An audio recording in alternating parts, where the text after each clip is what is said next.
Hello everyone. तो आज हम करने वाले हैं HTET PGT 2022 का क्वेश्चन पेपर। मेरे पास ये इंग्लिश का सेट ए है, PGT का ही है, लेवल 3 का क्वेश्चन पेपर है। तो इसके कुछ क्वेश्चंस देखेंगे। सबसे पहले आती है CDP साइकोलॉजी, आपको पता है 30 मार्क्स की आती है, 30 क्वेश्चंस हैं। तो स्टार्ट करते हैं। फर्स्ट क्वेश्चन है, a type of intelligence test in which the difficulty level of questions gradually increases and the time factor is secondary. जिसमें क्वेश्चन का जो डिफिकल्टी लेवल है वो इंक्रीज हो रहा है और टाइम की कोई वैल्यू नहीं है, ये सेकेंडरी है। तो ये होता है, यहाँ से ऑप्शंस देखना। फर्स्ट ऑप्शन है verbal test, power test, speed test, performance test. तो स्पीड टेस्ट तो ये हो नहीं सकता, क्योंकि स्पीड टेस्ट में तो टाइम है वो प्राइमरी होता है। वर्बल टेस्ट में भी टाइम प्राइमरी होता है, और परफॉर्मेंस टेस्ट, इसको नॉन वर्बल टेस्ट भी बोलते हैं परफॉर्मेंस टेस्ट को। तो इसमें भी जो टाइम है वो प्राइमरी होता है। तो पावर टेस्ट है जिसमें टाइम सेकेंडरी होता है। तो यहाँ से राइट हो जाएगा ऑप्शन सेकेंड। ठीक है। सेकेंड क्वेश्चन है, a teaching learning strategy in which small groups of students with different level of ability use a variety of learning activities to improve their understanding of a subject. ठीक है, जिसमें small group बनाए गए हैं students की उनकी ability के हिसाब से। तो इसको हम क्या बोलते हैं, यहाँ से ऑप्शन एलिमिनेट करेंगे। Multi sensory learning, team teaching, cooperative या फिर प्रोग्राम लर्निंग। मल्टी सेंसरी का यहाँ कोई रूल नहीं है, team teaching, cooperative, programme learning नहीं हो सकता।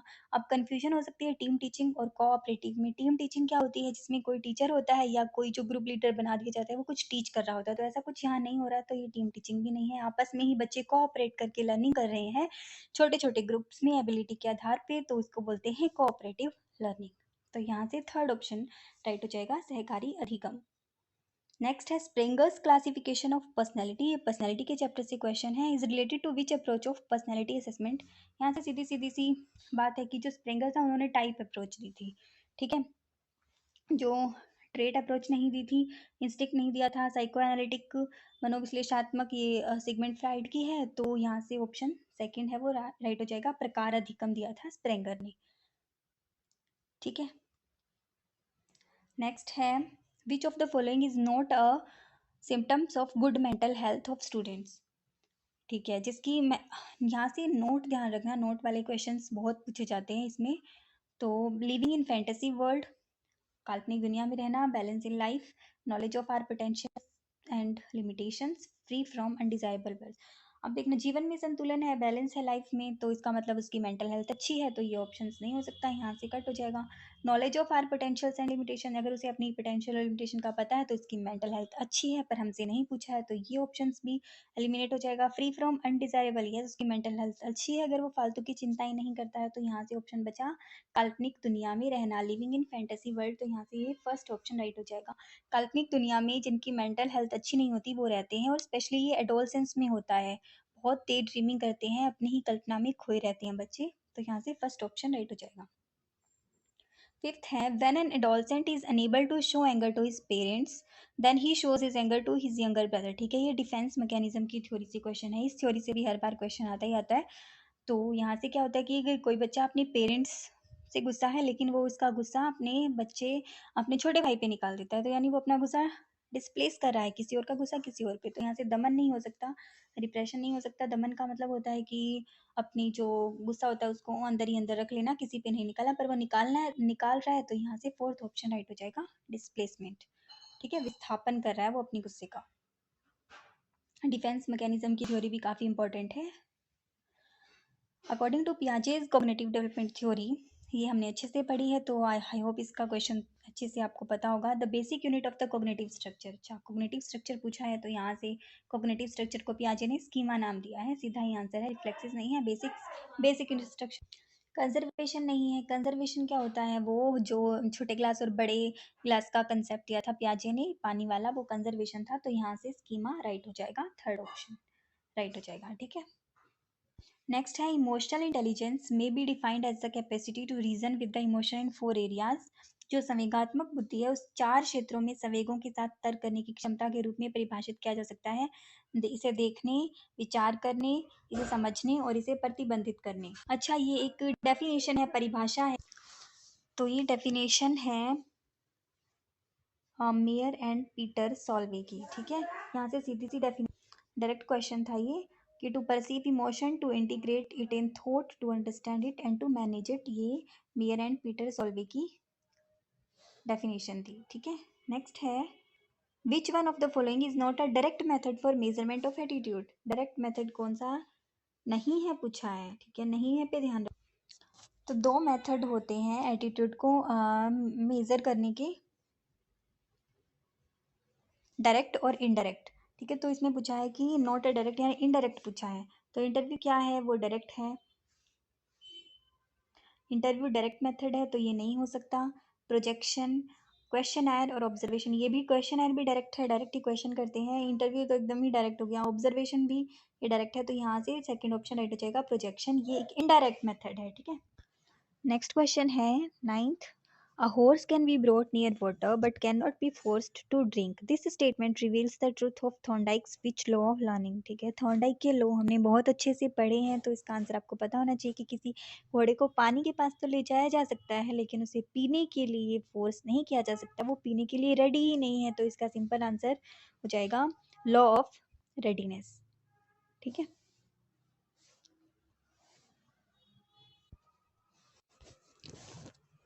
लॉ ऑफ एक्सरसाइज भी नहीं था, क्योंकि एक्सरसाइज में तो अभ्यास का नियम था, practice makes a man perfect. और लॉ ऑफ फैक्ट में रिवॉर्ड और प्राइज वाला कंसेप्ट था। लॉ ऑफ मल्टीपल रिस्पॉन्सेज भी नहीं है, तो यहाँ से रेडी ही नहीं है घोड़ा पानी पीने के लिए, तो पानी नहीं पिला सकते उसको, तो लॉ ऑफ रेडीनेस हो जाएगा यहाँ से right answer.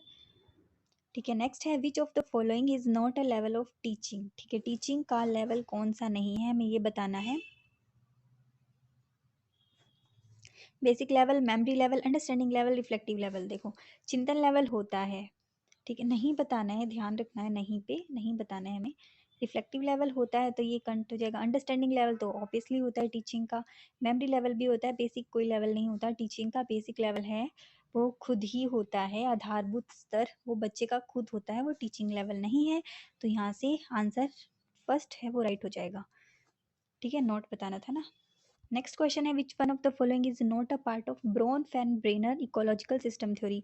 Brown fan brainer की थ्योरी हमने बहुत ज़्यादा अच्छे से पढ़ी है, तो आप बता सकते हो कि कौन सा नहीं है पार्ट। माइक्रो सिस्टम ऑब्वियसली था, मैक्रो सिस्टम था, minor system, meso system, meso system भी था, तो यहाँ से माइनर ऑप्शन राइट हो जाएगा। ऐसा कुछ लो हमने नहीं पढ़ा था ब्रोन फैन ब्रेनर की थ्योरी में। ठीक है, तो यहाँ से थर्ड ऑप्शन राइट हो जाएगा। नहीं बताना है, ध्यान रखना नहीं पे। नेक्स्ट है which pair is not correct with reference to emotions and उसकी जो प्रवृत्तियाँ होती है ना कि ये इमोशंस कहाँ से आया, उसको बोलते हैं बेसिक इंस्टिंक्ट्स या मूल प्रवृत्ति। ठीक है, संवेगों की मूल प्रवृत्ति। तो हमें इनकरेक्ट बताना है, यहाँ से भी ये ध्यान रखना, इनकरेक्ट नोट पे ध्यान रखना, नोट करेक्ट बताना है। ठीक है, तो anger, repulsion, ownership, collection, wonder, curiosity, fear, escape. देखो फोर्थ ऑप्शन, देखो फियर एस्केप, भय है तो ऑब्वियसली वो भय से बचने की कोशिश करेगा, तो एस्केप से ही फियर आता है, तो ये राइट है। हमें नोट बताना है वंडर, क्यूरियोसिटी, यस जिज्ञासा है तभी वंडर है, ये तो बिल्कुल राइट है। कलेक्शन, ओनरशिप, यस अधिकार है तो संग्रह भी करेगा। ठीक है, किसी चीज़ पे अधिकार है, तो यहाँ से ये भी राइट है, ये भी राइट है, ये भी राइट है। एंगर रिपल्शन से नहीं आता भाई, क्रोध है वो निवृत्ति से नहीं आता, तो ये रिपल्शन यहाँ से ये राइट हो जाएगा। ठीक है, इसका यहाँ से फर्स्ट ऑप्शन राइट हो जाएगा। एंगर नोट करेक्ट बताना था। ठीक है, इमोशन वाले चैप्टर से था, इमोशंस के चैप्टर से क्वेश्चन था। 13 क्वेश्चन है which way is the most appropriate for social development of adolescence. Adolescence का सोशल डेवलपमेंट कैसा वो सही बताना है, मोस्ट इसमें नोट नहीं बताना, ध्यान रखना है। ठीक है, डिस्कशन इन सोशलाइजेशन, ठीक है, ऐसे कंपटीशन ऑन सोशल वैल्यूज, ये भी ठीक है। ऑर्गेनाइजिंग ग्रुप एक्टिविटीज, ये भी ठीक है। डॉक्यूमेंट्री ऑन सोशल रिलेशन, वैसे तो ये सारी ठीक है कि डिस्कशन भी होना चाहिए, ऐसे कंपटीशन भी ठीक है, लेकिन जो सबसे ज़्यादा जो है वो क्या है, डिस्कशन कर लेंगे ठीक है, लेकिन नहीं मान सकते इसको ज़्यादा, ऐसे भी लिखवा लेंगे ठीक है, नहीं मानते। डॉक्यूमेंट्री ऑन सोशल यानी सामाजिक संबंधों का भी चित्र नहीं, चित्र नहीं होता, तो अगर हम इन्वॉल्व ही कर देंगे तो यहाँ से इससे बेटर ऑप्शन नहीं मिल सकता कि ऑर्गेनाइज ही कर रहे हैं बच्चे को। साइको में सबसे अप्रोप्रिएट जो आंसर होता है वो यही होता है, उसके एनवायरनमेंट से जोड़ना, बच्चे को खुद इन्वॉल्व करना। तो अगर हम ऐसी ग्रुप एक्टिविटीज़ में उनको खुद इन्वॉल्व करेंगे तो सोशल ज़्यादा होगा। ठीक है, तो यहाँ से थर्ड ऑप्शन राइट हो जाएगा, सही बताना था ना यहाँ से। ठीक है, नेक्स्ट आ गया मैस्लो की थ्योरी से। मैस्लो की थ्योरी का नाम है नीड हिरार्किकल थ्योरी, काफ़ी ज़्यादा इंपॉर्टेंट है ये भी। तो इसमें बताना है कि मैस्लो की आवश्यकता पदानुक्रम सिद्धांत के अनुसार सम्मान की आवश्यकता किस प्रकार की आवश्यकता है। अब ये आसान सा ही क्वेश्चन है, कौन सी आवश्यकता है भाई जिसमें हमें सम्मान चाहिए, पर्सनल, इंटेलेक्चुअल, सोशल या इमोशनल। इमोशनल नहीं हो सकता, इंटेलेक्चुअल नहीं हो सकता, पर्सनल नहीं हो सकता। पर्सनल में बहुत कुछ चाहिए, भूख प्यास नींद ये सब आती है पर्सनल में। तो सम्मान है वो हमें सोसाइटी से मिलता है, दूसरों से मिलता है सम। तो इसका आंसर हो जाएगा सोशल या सामाजिक, सेकंड इसका राइट आंसर हो जाएगा। ठीक है, 15th क्वेश्चन है which of the following task is not related to Baqer Mehdi's test of creativity. ये बिल्कुल नया क्वेश्चन, फ्रेश क्वेश्चन पूछा गया था 2022 में। तो इसका सीधा सा आंसर है, इसके ऑप्शन से अनयूजुअल यूजेस रिलेटेड टास्क नहीं, ये नहीं है। New relation between pairs related task नहीं है। प्रोडक्ट इंप्रूवमेंट रिलेटेड टास्क नहीं। Ask and guess related task, yes इसका आंसर फोर्थ है, ask and guess related task. ये है सृजनात्मक क्रिएटिविटी के चैप्टर से है जो बाकर मेहदी ने नहीं दिया। ठीक है, उन्होंने अनयूजुअल यूजेस रिलेटेड टास्क के बारे में बताया था, new relation between pairs and relatives, ask and guess, guess अनुमान लगाओ पूछो, ऐसा कुछ नहीं बताया। ऐसा होता भी नहीं है कुछ कि पूछो और अनुमान लगाओ, नहीं। ठीक है, तो इसका आंसर हो जाएगा फोर्थ। 16th क्वेश्चन है which of the following statement is not correct. Not बतानी है again with reference to individual differences. Individual differences के रेफरेंस में नहीं बताना है। ठीक है, फर्स्ट ऑप्शन है no two person can be exactly alike, कि दो पर्सन है वो एक जैसे नहीं हो सकते। क्या ये करेक्ट, ये तो करेक्ट हो गई ना इंडिविजुअल के बारे में। सेकेंड है इंडिविजुअल डिफरेंसेस, तो ये राइट नहीं हो सकते, इसको काट दो। इंडिविजुअल डिफरेंसेस में belong to different areas, yes different areas से बिलोंग करेंगे तो इंडिविजुअल डिफरेंसेस आता है। Individual differences affects different dimensions of development, yes different different dimension से होती है ना हर चीज़ की। नेक्स्ट ऑप्शन है individual differences arises only, only this is very negative word in CDP, जिसमें भी ओनली दिखे वो ऑप्शन कभी राइट नहीं हो सकता। और हमसे यहाँ नोट ही पूछा हुआ है, नोट करेक्ट विद हाँ नोट करेक्ट पूछा है, तो ये आंसर सही हो जाएगा। Individual differences arises only due to heredity, नहीं भाई एनवायरनमेंट का भी रोल होता है, सारी चीज़ों का रोल होता है, ओनली तो नहीं हो सकता। तो यहाँ से फोर्थ ऑप्शन राइट हो जाएगा। व्यक्तिगत विभिन्नताएं केवल आनुवंशिकता के कारण उत्पन्न होती है, ये ऑप्शन यहाँ से राइट हो जाएगा क्योंकि हमें नहीं बताना था। ठीक है, नेक्स्ट है who is called the father of trait theory for study of personality. Again personality के चैप्टर से क्वेश्चन, जो ट्रेट थ्योरी है वो आलपोर्ट ने दी थी, ये याद रखने वाला ही है, पर्सनैलिटी के चैप्टर से है, आलपोर्ट ने दी थी। ठीक है, ट्रेट थ्योरी। उसके बाद नेक्स्ट क्वेश्चन है which of the following pairs of communication skill is correct for receiving the information. Basic question है ये कि संप्रेषण कौशलों के निम्नलिखित युग्मों में से कौन सा सूचना प्राप्त करने हेतु सही है। सही बताना है यहाँ से, सुनना और लिखना, बोलना और पढ़ना, सुनना और पढ़ना, बोलना और लिखना। ठीक है, रिसीव कर रहे हैं तो यानी लिसनिंग तो आएगा ही आएगा, तो स्पीकिंग वाले तो दोनों ही कट हो जाएंगे। बचा first listening and writing, listening and reading. तो यहाँ से राइटिंग का भी कोई ज़्यादा लेना देना नहीं है कि सुनो और लिखो, उससे तो राइटिंग स्पीड ही बढ़ती है। तो यहाँ से थर्ड ऑप्शन राइट हो जाएगा, लिसनिंग, सुनेंगे फिर रीड करेंगे। ठीक है, तो यहाँ से थर्ड ऑप्शन राइट हो जाएगा। हाँ राइट ही बताना था ना, हाँ करेक्ट बताना था। ठीक है, नेक्स्ट ऑप्शन है according to triarchic theory which of the following is not a type of intelligence. ठीक है, इंटेलिजेंस के चैप्टर से ही नेक्स्ट क्वेश्चन है, तो यहाँ से क्या बताना है कि नहीं बताना है। ठीक है, second triarchic theory which is following is not a type of intelligence. तो एनालिटिकल विश्लेषणात्मक तो होता है भाई, क्रिएटिव हाँ क्रिएटिव भी होता है, थियोरेटिकल व्यवहारिक व्यवहारिकल भी होता है। तो यहाँ से थर्ड ऑप्शन राइट हो जाएगा 19 का, थियोरेटिकल सिद्धांतिक नहीं, ऐसा कोई नहीं होता। Not a type of intelligence, हाँ विश्लेषणात्मक भी होती है, क्रिएटिव भी होती है, प्रैक्टिकल भी होती है, तो थियोरेटिकल इसका आंसर हो जाएगा।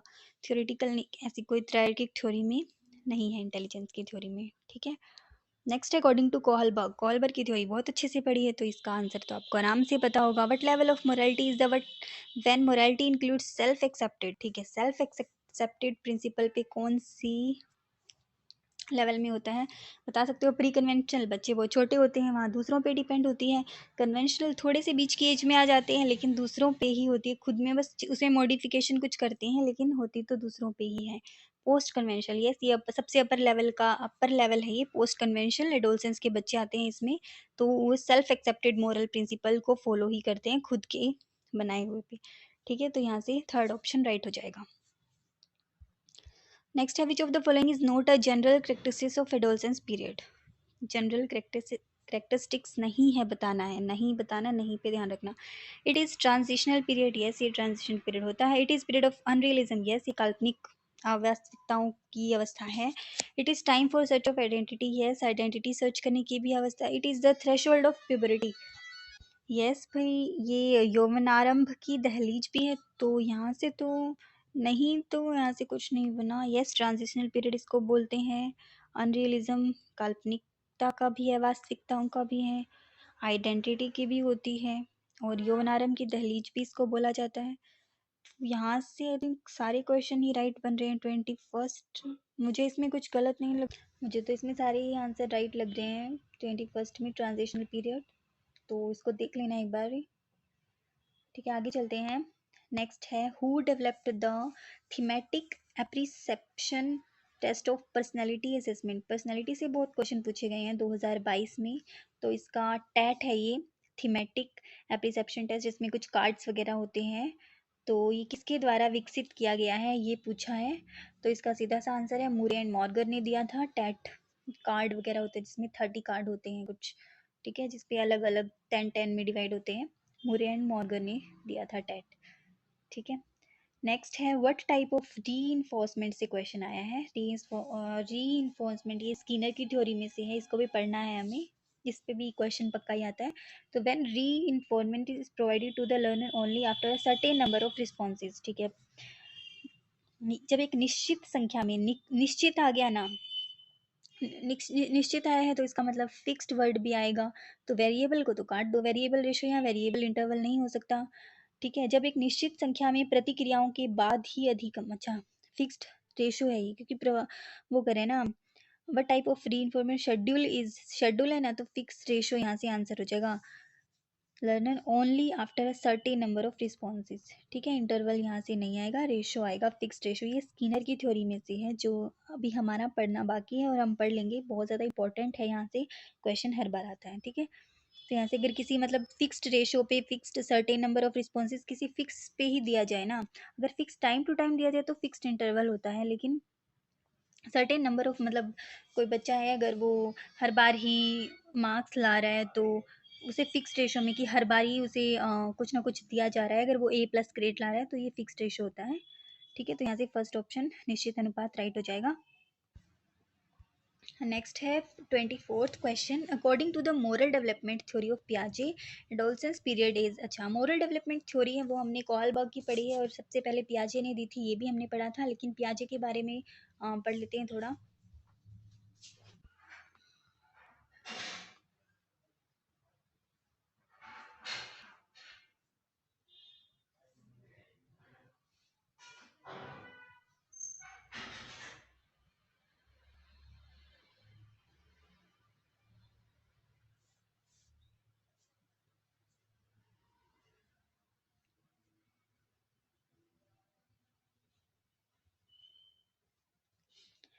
पियाजे ने दो दो स्टेजेस दिए थे, एक तो 4 से 7 तक बच्चों के लिए, एक दिया था 11 से 14 साल के बच्चों के लिए, और जो बीच का जो गैप माना था वो उन्होंने खाली रखा था।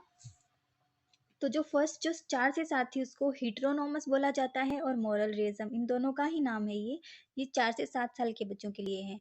ठीक है, और स्टेज ऑफ मोरालिटी कंस्ट्रेंट ये भी इसी का एक पार्ट है, ये तीनों एक ही के नाम है, 4 से 7 साल के बच्चों के लिए ये यूज होते हैं। ठीक है, तो यहाँ से एडोलसेंस है वो ऑटोनोमस मोरालिटी में आएगा। ऑटोनोमस और हिट्रोनोमस दो दिए थे, याद रखना। हिट्रोनोमस 4 से 7 साल के बच्चों के लिए था, और जो ऑटोनोमस था जिसमें ऑटो यानी खुद की होती है मोरालिटी, ध्यान रखना, ऑटो का मतलब क्या होता है, सेल्फ, खुद। खुद की मोरालिटी किसमें होती है, 11 से 14 साल के जो किशोर बच्चे हैं, जो एडोलसेंस में आ गए हैं, तो ऑटोनोमस यहाँ से फोर्थ ऑप्शन हमारा राइट हो जाएगा। ठीक है, छोटी सी मोरल डेवलपमेंट की थ्योरी दी थी पियाजे ने, बाद में कोहलबर्ग ने ही इसको आगे ले जाने का काम किया था। ये कोग्निटिव डेवलपमेंट की तरफ चले गए थे पियाजे। तो जो तीनों नाम है, स्टेज ऑफ मॉरल रियलिज्म और मोरालिटी कंस्ट्रेंट और हिट्रोनोमस मोरालिटी, ये तीनों एक ही हैं 4 से 7 साल के बच्चों के लिए ये नाम दिए थे, और ऑटोनोमस है वो एडोलसेंस के लिए। ठीक है, तो 25th क्वेश्चन है, which of the following factors positively affects learning. ये तो बहुत ही बेसिक सा क्वेश्चन है कि पॉजिटिव वे में कौन अफेक्ट करता है। मीनिंगलेस कंटेंट, नहीं भाई ये नहीं हो सकता, मीनिंगलेस कुछ नहीं होता। लैक ऑफ मेच्योरेशन, नहीं ये भी नेगेटिवली अफेक्ट करेगा। लैक ऑफ मोटिवेशन, नहीं। Informational feedback, yes. ठीक है, तो यहाँ से फोर्थ ऑप्शन राइट हो जाएगा। इजी सा क्वेश्चन था। 26, Rohit helps other to get praise. Okay, दूसरों से प्रशंसा पाने हेतु दूसरों की सहायता करता है। दूसरों से प्रशंसा पानी है तो अंदर से नहीं आ रही है, आंतरिक कभी प्रेरणा नहीं है। ठीक है, जन्मजात इनेट मोटिवेशन तो ये हो ही नहीं सकती। एक्सट्रिंसिक, यस ये बाहा है, नन ऑफ दीज वैसे ही कंसिडर, तो ये बाह्य बाह्य अभिप्रेरणा क्या होती है, दूसरों से अप्रिसिएशन प्राप्त करने के लिए। ठीक है, अब उसकी जैसे किसी बच्चे को उसकी मम्मी ने बोला कि तू अगर 98% लाएगा तो तुझे साइकिल मिलेगी, तो वो साइकिल की वजह से पढ़ाई करना स्टार्ट करेगा। तो ये भी एक्सट्रिंसिक में ही आती है, बाहरी में ही आती है। अगर वो अंदर से पढ़ रहा है कि नहीं मुझे तो 98 लाने ही लाने हैं, लाने ही लाने हैं, तो वो इंट्रिंसिक में आती है, आंतरिक में आती है। ठीक है, तो अब ये बाह्य है, दूसरों से प्रशंसा पाने के लिए कर रहा है वो हेल्प। अगर वो खुद की करता कि नहीं मुझे करनी है, मुझे खुद अच्छा लग रहा है, तो ये आंतरिक होती। अदरवाइज अब ये बाहरी मोटिवेशन है। ठीक है, 27th क्वेश्चन है, what will be the intelligence quotient IQ of a 15-year-old boy when his mental age is 12? है, इसको निकालने का फॉर्मूला है